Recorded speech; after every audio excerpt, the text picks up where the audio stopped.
So within 3ds, we're going to import our geometry. You can double check up here just to make sure you've got the right scale, and you can change the incoming file units if you have to and rescale it. But this is looking good for what we want. I'm just going to spend a second to reorient this.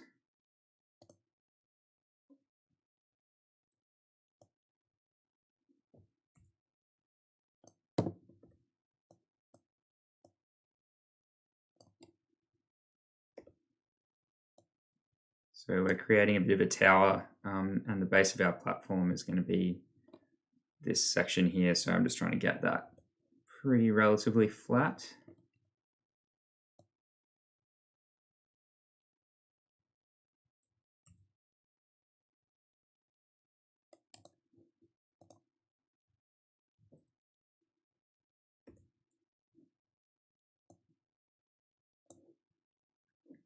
Okay, that looks all right.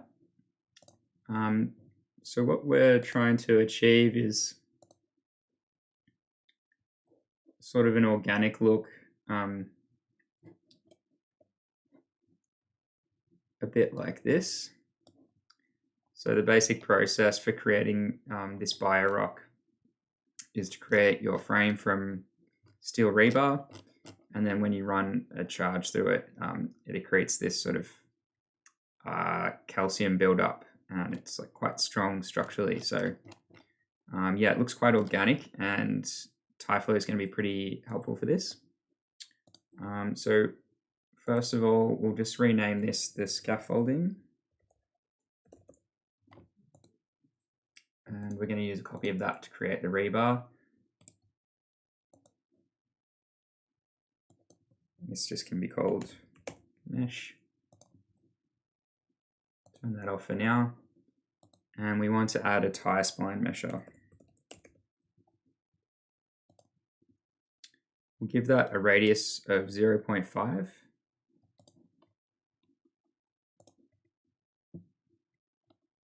Okay, and we can now bring in our TIFLO scene object under stand primitives.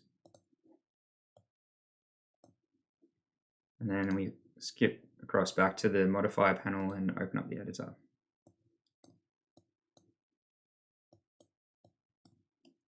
Okay. So first thing we need is a birth VDB. This is kind of just like our basic starting condition for the simulation. And in order to reference this geometry in TIFLO, we're going to use object to SDF. That will give us this window, and we'll pick our geometry. Cool, and you'll see that loads up instantly. We can now turn off our 3ds mesh. So straight off the bat, I'm just going to come back to birth VDB and lower our resolution a little bit. Okay, that's looking a little bit better. Next up, we just need to add a few modifications. So the first one will be a VDB modifier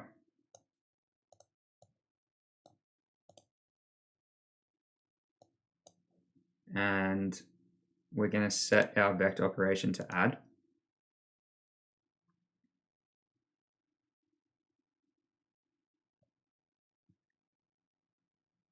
And then we should be able to set our input vector to noise 3D.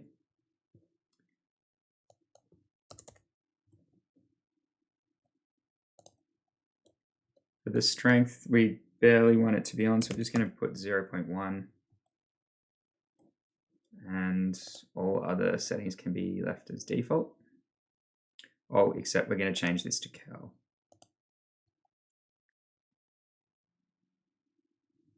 Okay.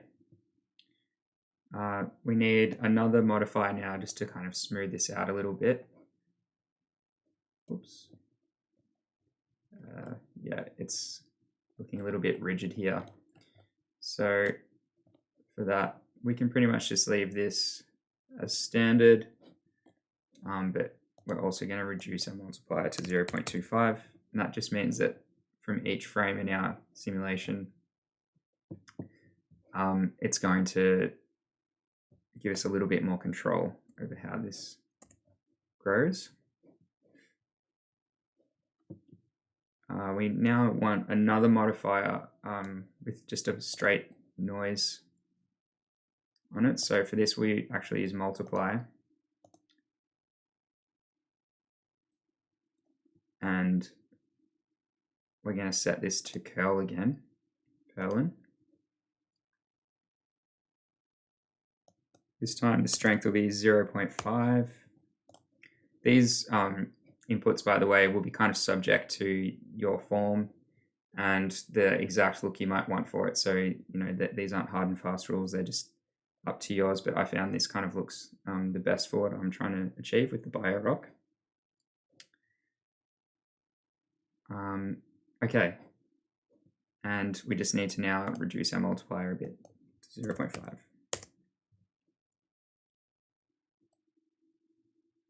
Great, so yeah, we're starting to now get a nice shape. I'll just refresh that to make sure it's up to date. And I want to kind of make it a little bit more organic and, you know, this kind of like eroded look. So I'm going to use another VDB filter. And we can set that to erode.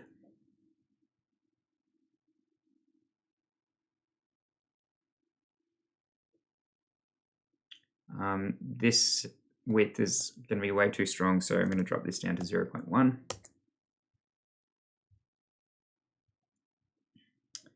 And with all of these, it's probably a good idea to set the timing to continuous.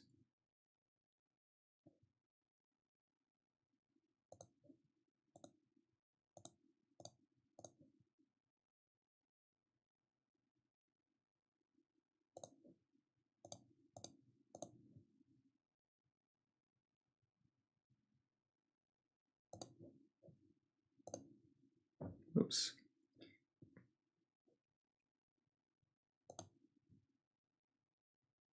If you happen to make a mistake or you're finding your simulation's taking too long, you can just press Shift and Escape and it will cancel the current calculation.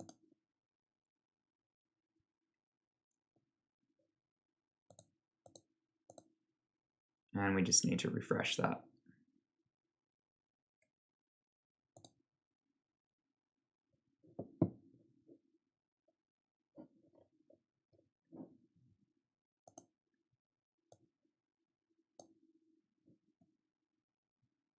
Okay, so I'm going to drop in a VDB solver.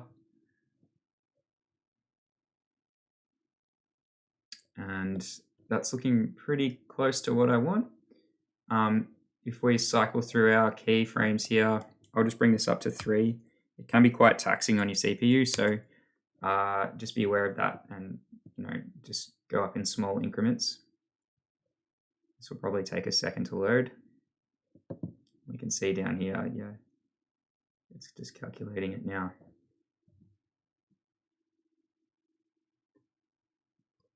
And we're getting some nice variation in the thickness, which I think is probably a little bit more realistic and interesting. So yeah, I'm pretty happy with this. And in the next video, we're going to go over some materials.